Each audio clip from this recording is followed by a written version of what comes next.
అందుకే మిత్రులారా ఈ మున్సిపల్ ఎన్నికల్లో ఈ వేదిక మీద నుంచి నేను ఒక్కటే మాట చెప్పదలుచుకున్నా. మిర్యాలగూడ నల్గొండ జిల్లాలో ఉండే 18 మున్సిపాలిటీల మీద నాకేం ఆలోచన లేదు, నాకేం రంది లేదు. 100% మీరు గెలిపిస్తారు, నాకు నమ్మకం ఉంది. కానీ రాష్ట్రంలో 123 గెలిచి తీరాలి.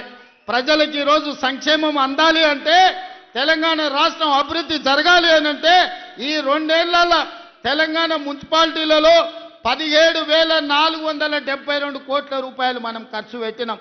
కేవలం నల్గొండ జిల్లా మున్సిపాలిటీలకు 2,028 కోట్ల రూపాయలు ఖర్చు పెట్టినాం. మీ మిర్యాలగూడ మున్సిపాలిటీలో 295 కోట్ల రూపాయలు నిధుల మంజూరు చేసినాం. ఇవన్నీ మీ సమస్యలకు పరిష్కారం సరిపోతాయంటే సరిపోవు. భవిష్యత్తులో వేల కోట్ల రూపాయలు తీసుకొచ్చి మీ మున్సిపాలిటీలను అభివృద్ధి చేసే బాధ్యత నాది. మున్సిపల్ శాఖ నా దగ్గరనే ఉంది. స్వయంగా నేనే పర్యవేక్షిస్తున్నా. మీ మిర్యాలగూడానికి ఏం కావాలనో, నల్గొండ మున్సిపల్ కార్పొరేషన్కి ఏం కావాలనో, నాగార్జున సాగర్లో ఇండ్ల పట్టాలు ఇచ్చారు, కొన్ని పెండింగ్ ఉన్నాయి. జయవీర్ వచ్చి నాకు చెప్పిండు, ఎన్నికలు అవ్వంగానే మీ నాగార్జున సాగర్లో ఉన్న మున్సిపాలిటీ నందికొండలో ఉన్న ఇండ్ల పట్టాల సమస్యను కూడా ఇవాళ పరిష్కరించే బాధ్యత మన ప్రభుత్వం తీసుకుంటుంది. అందుకే ఇవాళ వడ్డించేటోడు మనోడు ఉన్నాడు, కానీ అడిగేటోడు కూడా మనోడు ఉండాలి. ఎవడన్నా అవతలోడు ఉంటే మంత్రులను అడగడు, మంత్రుల దగ్గరికి ఓడు. మనోడై ఉండాలి, మంత్రుల దగ్గరికి పోయేటోడు ఉండాలి.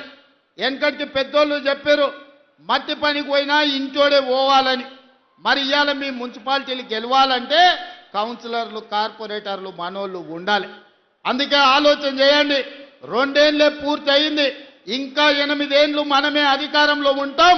ఈ 8 ఏళ్లల్లా మీ మున్సిపాలిటీలను అద్దమోలే తీర్చిదిద్దే బాధ్యత మనం ప్రభుత్వం తీసుకుంటుంది. పక్కనే మా పద్మక్క ఉన్నది, కోదాడల ఏకగ్రీవం చేపించింది.